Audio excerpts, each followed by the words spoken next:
Hey everyone, today we're talking about the Laguna Tools 12-inch bandsaw that I've got right here in front of me. I'll share with you its features, I'll show it to you in action, and give you my opinion on if it's a good option for you.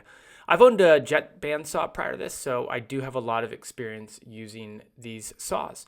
Okay, first up, let's talk about the power. This bandsaw comes with a 1.75 horsepower motor.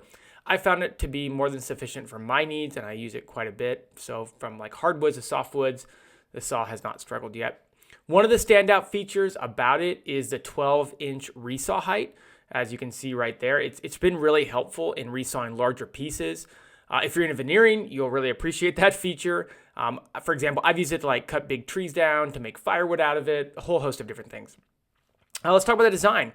One of the unique features about this bandsaw is the pyramid-shaped spine it has. According to Laguna, it minimizes vibrations. In my experience, the cuts are really smooth. And don't forget that the quality of your cut, though, it also depends on that blade that you pick, which I will show you how to get to both the blade and the tire. There it is, the bandsaw tire right there.